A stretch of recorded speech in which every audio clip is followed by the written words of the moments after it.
தாவேகாவில் இணை உள்ளீர்களா என்ற கேள்விக்கு இரட்டை விரலை காண்பித்தபடி சத்தமே இல்லாமல் பதில் சொன்ன முன்னாள் அமைச்சர் செல்லூர் ராஜு. மதுரை மாநகர் மாவட்ட அதிமுக அலுவலகத்தில் முன்னாள் அமைச்சர் செல்லூர் ராஜு மற்றும் மதுரை மாநகராட்சி எதிர்க்கட்சி குழு தலைவர் சோலைராஜா ஆகியோர் செய்தியாளர்களை சந்தித்தனர். சோலைராஜா பேசிய போது, இரு தினங்களுக்கு முன்பாக விளையாட்டு வீரர்கள் அமைப்பு சார்பில் செய்தியாளர்களை சந்தித்து பேசிய போது விளையாட்டுத்துறை அமைச்சர் ஆதவர்த்தனா குறித்து அதிமுக வழக்கறிஞர் இன்பத்துரை பேசியதற்கு கண்டனம் தெரிவித்து பதிலளித்திருந்தேன். இதனை தற்போது நாளிதழ்களில் செய்திகள் தாவேகாவில் சேர உள்ளதாகவும் ஆதவர்த்தனாவை ஆதரவாக பேசியதாகவும் செய்திகள் வெளியாக உள்ள நிலையில் மாவட்ட செயலாளர் உரிய விளக்கம் அளித்துள்ளேன். மேலும் இன்பத்துறை ஆதவர்த்தனா குறித்து பேசியது தவறுதான். விளையாட்டுத்துறையில் உள்ளவர்கள் அமைச்சராக நீடிக்கலாம். ஏற்கனவே அமைச்சராக இருந்தவர்களும் விளையாட்டுத்துறையில் இருந்திருக்கிறார்கள். எனவே இன்பத்துறையின் கருத்து தவறான கருத்துதான். இருந்த போதிலும் இன்பத்துறையை கண்டிப்பதாக கூறிய வாசகங்களை திரும்பப் பெறுவதாக தெரிவித்தார். இதனைத் தொடர்ந்து முன்னாள் அமைச்சர் செல்லூர் ராஜுவிடம் செய்தியாளர்கள் பல்வேறு கேள்விகளை முன்வைத்தனர். சோலைராஜாவின் விளக்கம் குறித்து பதிலளிப்பதற்காக மட்டும்தான் இந்த செய்தியாளர் சந்திப்பு என கூறினார். மேலும் நீங்களும் தாவேகாவில் இணை உள்ளதாக தங்கள் வெளியாகி வருகிறது என்று கேள்விக்கு தனது கைவிரல்களால் இரட்டை இலச்சின்னம் காட்டியபடி எந்தவித பதிலும் அளிக்காமல் முன்னாள் அமைச்சர் செல்லூர் ராஜு புறப்பட்டு சென்றார். முன்னாள் அமைச்சர் செல்லூர் ராஜு தாவேகாவில் இணை உள்ளதாக வந்த தகவல் உண்மை இல்லை எனவும் தான் அதிமுகவிலேயே இருப்பதாக பதிலளிக்கும் வகையில் விரல் அசைவில் தெரிவித்து புறப்பட்ட சென்றார் செல்லூர் ராஜு. கடந்த 2 நாட்களுக்கு முன்பாக விளையாட்டு சங்கத்தில், அவர் ஒலிம்பிக் சங்கத்தில் சீனியர் தலைவராக இருக்கீங்களா, சீனியர் துணைத் தலைவராக இருக்காரு. இந்த விளையாட்டு வீரர் அசோசியேஷன் கூட்டம் புரட்சித் தலைவர் எம்ஜிஆர் பெயரை தாங்கியிருக்க மதுரை ரேஸ்கோர்ஸ் திடலில் நடைபெற்ற ஆலோசனை கூட்டத்தில் பத்திரிகையாளர்கள் மத்தியில் கழகத்திற்கு சிறுமை விளைவிக்கின்ற மாதிரி சில செய்திகள் பத்திரிகையிலும் ஊடகங்களிலும் அவர் கொடுத்த பேட்டி வந்தது. எனவே மாவட்ட நிர்வாகிகள் அனைவரும் உட்கார்ந்து பேசி மாமன்ற உறுப்பினர்களுடைய கருத்துக்களையும் கேட்டு பொதுச் செயலாளருடைய கருத்துக்களையும் கேட்டு இன்றைக்கு இருக்கிற கால சூழ்நிலையில் அவருடைய இந்த ஊடகத்தில் அவர் கொடுத்த பேட்டியானது மிகப்பெரிய அண்ணா திராவிட முன்னேற்ற கழகத்துக்கு, அது மதுரை மாநகர் மாவட்ட கழகத்துக்கு மிகப்பெரிய பின்னடைவும் ஒரு இழிச்சொல்லும் ஏற்பட்டது. எனவே அன்பு தம்பியிடம் விசாரித்தோம். அவர் உண்மையிலே மன வருத்தம் அடைந்தார். நான் அந்த நோக்கத்தில் சொல்ல, விளையாட்டு சங்கத்துடைய தலைவராக இருக்கிறதுனால அதில் உணர்ச்சி வசப்பட்டு சில வார்த்தைகளை நான் பேசிவிட்டேன். எனவே அது குறித்து நான் விளக்கம் கொடுத்து விடுகிறேன்னு சொன்னேன். எனவே எங்கிட்ட கொடுத்துட்டார், மாமன்ற உறுப்பினரிடத்தையும் கொடுத்து விட்டார், கழக நிர்வாகிகளிடத்திலையும் சொல்லிவிட்டார். இருந்த போதிலும் அறைக்குள் நடந்தால் தெரியாது, நீங்கள் தான் உலகம் பூரா போட்டு வெட்ட வெளிச்சமாக எங்கள் கட்சியை ஒரு வழி பண்ணணும்னு செய்கிறீங்க. எனவே உங்கள் மூலமாகவே அவருடைய பதிலை நீங்கள் பெறுவது தான் சரியாக இருக்கும் என்று எங்கள் அவைத்தலைவரும் எங்களுடைய துணை செயலாளரும் மற்ற நிர்வாகிகளும் கேட்டுக்கொண்டார்கள். மாமன்ற உறுப்பினர்களும் சொன்னார்கள். எனவே அதன் அடிப்படையில் உங்களை அழைத்திருக்கிறோம். அருமை தம்பி எங்களுடைய மதுரை மாநகராட்சியுடைய எதிர்க்கட்சி தலைவர் போட்டக்கூடிய அருமை தம்பி சோலைராஜா அவர்கள் இப்பொழுது உங்களிடத்திலே விளக்கமாக அது குறித்து கூறுவார். முந்தா நாள்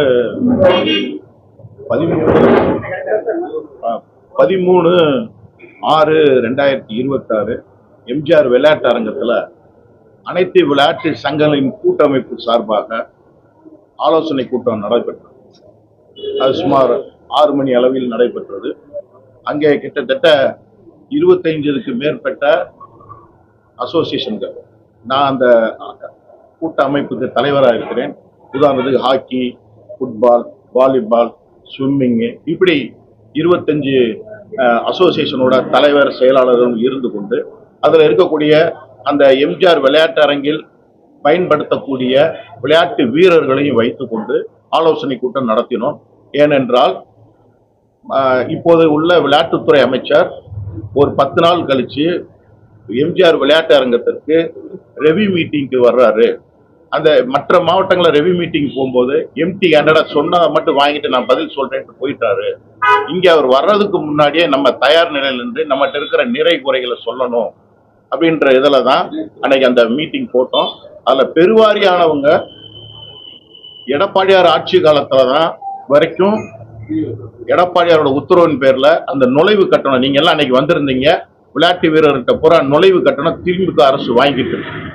ஆனா அதை வாங்காம இருந்தவர் ஐயா எடப்பாடியார்ன்றது அன்னைக்கு அங்க சொன்னேன். அந்த ரூபாய நுழைவு கட்டணம் பள்ளிக்கூடத்து பயிலுக்கு 100 ரூபாய், காலேஜ் பயிலுக்கு 200 ரூபாய், அதர்ஸ்னா 500 ரூபான்னு இப்படி தமிழ்நாடு பூரா வாங்கிட்டு இருக்காங்க. அத்லெட்டிக்ஸ்ல மட்டும் இல்ல, எல்லா இடத்துலயும். இது வன்மையா நாங்க கண்டிக்கிறோம். இத இந்த ஆட்சியாளர்களும் அதை கண்டினியூ பண்றாங்க. அதனால இந்த வருகின்ற ஆய்வு கூட்டத்துல இந்த விளையாட்டுத்துறை அமைச்சர்கிட்ட இத நம்ம கொடுத்து இதை சரி பண்ணணும் அப்படின்ற இன்டென்ஷன்ல ஒரு இப்படி சில கோரிக்கைகளை வைத்து தான் நாங்க அன்னைக்கு பேசணும். அதே மாதிரி அன்னைக்கு நான் இந்த கோரிக்கை உங்க மூலியமா இன்னொன்று நாங்க வைக்கதான் அன்னைக்கு நீங்க முடிச்ச பிறகு நீங்க எல்லாம் போயிட்டீங்க. நாங்க பிரஸ் மீட் ஆலோசனை கூட்டத்துக்கு முன்னாடியே போயிட்டீங்க. அந்த பிரஸ் மீட்ல கிட்டத்தட்ட புரட்சி தலைவர் எம்ஜிஆர் அவர்கள் விளையாட்டு வீரர்களுக்குன்னு ஒரு ஸ்போர்ட்ஸ் கோட்டா ஏற்படுத்தினாரு. அதுக்கப்புறம் அண்ணன் செல்லூரார் அவர்கள் தலைமையில தான் கிட்டத்தட்ட 2000 பேரை வச்சு சிவகங்கை ரோட்ல வச்சு நாங்க ஒரு கோரிக்கை மனு எடப்பாடியார்ட்ட கொடுத்தோம். அப்ப 3% ஸ்போர்ட்ஸ் கோட்டா கொடுத்தாரு. அத இந்த அரசு 5% ஒசத்தணும்.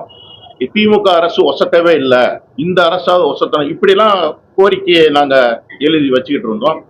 அப்போ உங்க நிருபர்கள்ல ஒருத்தர் தான் கேட்டாங்க, இந்த மாதிரி எங்க ராஜ்யசபா எம்பி சட்ட வழக்கறிஞர் இன்பத்துறை சார் உங்க ஆதவ அர்ஜுனா விளையாட்டு சங்கங்கள்ல இருந்து வெளியேறணும், இல்லாட்டி சட்டப்படி நடவடிக்கை எடுக்கப்படும் சொல்லி சொன்னாங்களே, அதுக்கு உங்க பதிலை என்னன்னு கேட்டாங்க. யதார்த்தமா இது ஒரு கூட்டமைப்புல நடந்த ஆலோசனை கூட்டம், கட்சி கூட்டம் கிடையாது, அரசியல் கூட்டம் கிடையாது, எந்த உள்நோக்கம் இல்லாம தான் அன்னைக்கு நானும் இருந்தோம். அப்பயே அந்த நிருபருக்கு நான் பதில் சொல்ல கடமைப்பட்டேன். என்ன சொன்னேன்னா, சொசைட்டி ஆக்ட் விளையாட்டு சங்கங்கள்ல இருக்கிறாங்க, அதை நீக்கிறதுக்கு வழி இல்லை, அதை நீக்க சொல்லி அவர் சொன்னார்னா அதை வன்மையா நாங்க கண்டிக்கிறோம். நான் அந்த இடத்துல ஒரு ஹார்ஷான வார்த்தையை நான் சொன்னேன், அந்த கண்டிக்கிறேன். அதே மாதிரி கட்சி அப்ப அதே நிருபர் சொன்னாரு, திருப்பி நீங்க இதை சொன்னீங்கன்னா உங்க கட்சி உங்க மேல நடவடிக்கை எடுக்கப்படும் சொன்னாங்க. அப்ப நான் சொன்னேன், இது நியாயமான பிரச்சனை தான், கட்சி நடவடிக்கை எடுத்தால் நடவடிக்கையை நான் சந்திக்கிறேன். எனக்கு விளையாட்டு முக்கியமா அரசியல் முக்கியமானு சொல்லும் போது நான் விளையாட்டு தான் வேணும்னு சொல்லி எல்லாரும் முன்னாடி தான் நான் சொன்னேன். அதுல சில ஹேரஸான வார்த்தைகளை நான் பயன்படுத்தினதை அண்ணங்கிட்ட வருத்தம் தெரிவித்தேன். அந்த ஹேரஸான